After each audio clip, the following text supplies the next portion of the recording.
जय जय भीम, जय जय भीम।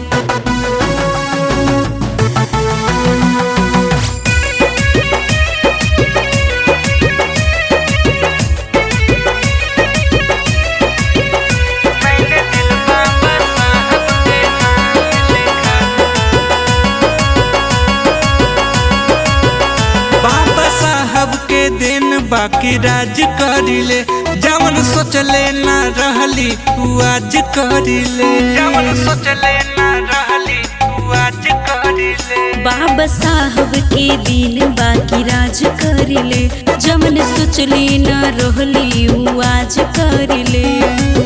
दुनिया ने उनको सलाम लिखा, दुनिया ने उनको सलाम लिखा।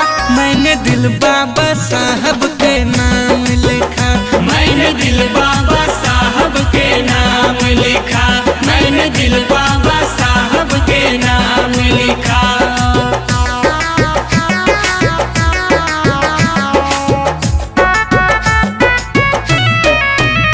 मैंने दिल बाबा साहब के नाम लिखा।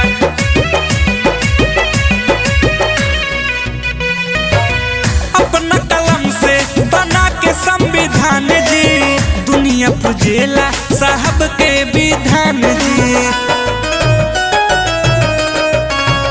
सारा बहुजन के साहब जी शान हवे हो, हमनी खातिर इहे भगवान हवे हो।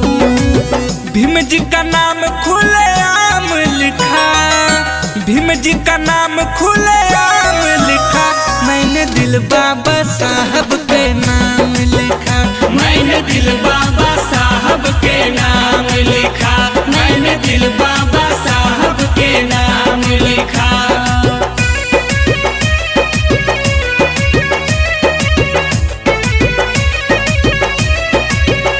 मैंने दिल बाबा साहब के नाम लिखा।